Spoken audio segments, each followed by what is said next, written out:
तो मैं आप सब लोगों के बीच लेकर के आ चुका हूँ क्लास 7 के अर्धवार्षिक परीक्षा के साइंस का ओरिजिनल क्वेश्चन पेपर। तो हम लोग एक एक करके सभी प्रश्नों को देखने वाले हैं। साथ ही साथ और भी जो विषयों के क्वेश्चन हैं वो ऑलरेडी प्रोवाइड करवाए जा चुके हैं, और जो बच गए हैं उसको समय रहते आप लोगों को प्रोवाइड करवा दिए जाएंगे। तो चैनल से जुड़े रहिए। बढ़ते हम अपने क्वेश्चन की ओर और देखते हैं हमारे क्वेश्चन में जो है किस प्रकार से क्या क्या चीज़ें जो है वो दी गई हैं और किस प्रकार से हम इसको बना सकते हैं। तो आपके सामने पहला सवाल है, रिक्त स्थानों की पूर्ति करना है। मानव शरीर की सबसे बड़ी ग्रंथि जो है वो लीवर यानी यकृत होती है। तो ऑप्शन नंबर यहाँ पर आपको यकृत भर देना है। रासायनिक परिवर्तन में नए पदार्थ का निर्माण होता है। बायोगैस का उपयोग ऊर्जा के स्रोत के रूप में किया जाता है। पादाप की सहायता से ग्रहण करते हैं अमीबा अपने भोजन को। पादाप यानी ये अमीबा है। अब ये क्या करता है, मान लीजिए यहाँ पे भोजन आएगा तो इसको चारों ओर से घेरेगा, यानी ये जो बना लेता है बाहरी जो संरचना वही पादाप के नाम से जाना जाता है। तापमान, आर्द्रता आदि मौसम के घटक माने जाते हैं। बढ़ते हम अपने अगले क्वेश्चन की ओर। यहाँ पर आपको सही चिन्ह का चुनाव करना है, यानी सही ऑप्शन का चुनाव करना है। जल का अवशोषण होता है बड़ी आंत में। ऑप्शन नंबर बी जो है इसका आपका राइट आंसर हो जाएगा। बर्फ में लकड़ी का चम्मच डाला जाए तो चालन के कारण दूसरा सिरा ठंडा हो जाता है। बर्फ में अगर आप लकड़ी का चम्मच बर्फ में अगर आप लकड़ी का चम्मच डालिएगा, सॉरी यहाँ पर इसका जो है वो आंसर जो है गलत लगा हुआ। बर्फ में अगर आप लकड़ी का चम्मच डालिएगा तो क्या होगा, कुचालक होने के कारण कोई भी प्रभाव नहीं पड़ता है। नहीं, ऑप्शन नंबर 3 जो है इसका राइट आंसर हो जाएगा। यहाँ पर आंसर थोड़ा सा मिस्टेक हो गया, आप लोग इसको मैनेज कर लेंगे। अमरबेल क्या है, एक प्रकार का परजीवी पौधा होता है जो कि खुद भोजन नहीं बनाता है बल्कि दूसरे पौधे के तने पर जाकर के लिपटता है और वहाँ से जो है उसके भोजन को चुराने का काम करता है। बढ़ते हम अपने अगले क्वेश्चन की ओर। पवन वेग मापी मापता है पवन वेग को, यानी ऑप्शन नंबर 3 जो है इसका राइट आंसर हो जाएगा। उष्ण कटिबंधीय क्षेत्र में पाया जाने वाला जंतु जो है वो ध्रुवीय भालू कहलाता है।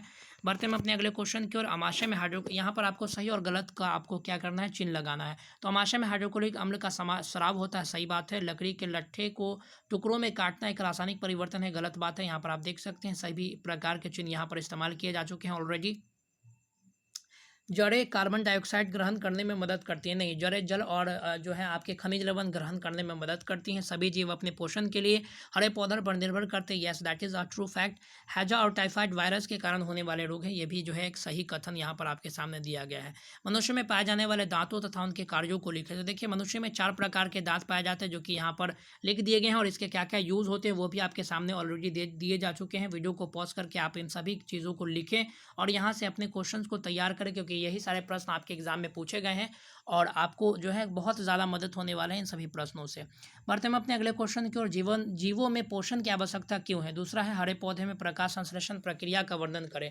अब क्या होता है कि फ्रेंड्स, जिस प्रकार से हम लोग भोजन बनाते हैं तो हम लोग भोजन ऐसे ही नहीं बना करके खा लेते हैं, एक प्रक्रिया से उस भोजन को गुजारना पड़ता है। तो पेड़ पौधे भी क्या होते हैं कि सूर्य प्रकाश की मदद से जो है वो अपने भोजन बनाने की प्रक्रिया को अपनाते हैं, जिसमें कई प्रकार के जो है प्रक्रियाओं से पेड़ पौधों को गुजरना पड़ता है, जो कि यहाँ पर डिटेल वे में आपको बताया जा चुका है। इन सभी प्रक्रियाओं के गुजरने के बाद जो पेड़ पौधा अपना भोजन बनाता है, इसी प्रक्रिया को हम लोग जो है प्रकाश संश्लेषण कहते हैं। इन शॉर्ट अगर समझना चाहे तो ये समझिए कि पेड़ पौधे जिस प्रक्रम से अपने भोजन को बनाने का काम करती है वही प्रकाश संश्लेषण कहलाता है। बाकी इसका आंसर आपके सामने लिखा जा चुका है, इसको आप लोग लिख सकते हैं। इसका रासायनिक समीकरण भी मैंने आपके सामने लिख दिया, चाहे तो लिख दें, नहीं भी लिखें तब भी कोई बात नहीं, आप लोगों के लेवल से थोड़ी ऊपर की बात है।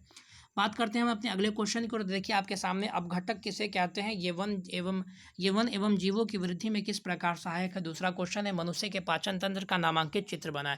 तो आपके सामने 2 ऑप्शन है, जो भी चाहे इसको कर सकते हैं। तो देखिए मैं आप लोगों को थोड़ा सा समझा देता हूँ।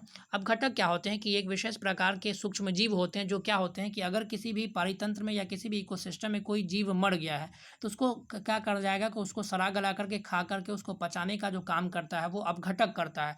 अब यह अपघटक क्या करता है कि अपघटक, मान लीजिए कि अगर वो चीज़ न हो तो ये अगर अपघटक न होगा तो क्या होगा कि कोई भी जीव अगर पड़ा रहेगा तो वो लंबे समय तक पड़ा रहेगा और वायु को दूषित करने का काम करेगा। साथ ही साथ क्या होगा कि उसके अंदर जो पोषक पदार्थ या जो भी एनर्जी जो मौजूद थी वो क्या होगा कि उसको सही मायने में यूटिलाइज नहीं किया जा सकेगा, जिस वजह से अपघटक जो है वो वन्य जीवों की वृद्धि में एक अहम भूमिका निभाती है। दूसरा, मनुष्य के पाचन तंत्र की अगर पिक्चर बनानी है तो आप जो है मुख्य रूप से इसको शुरू कर सकते हैं।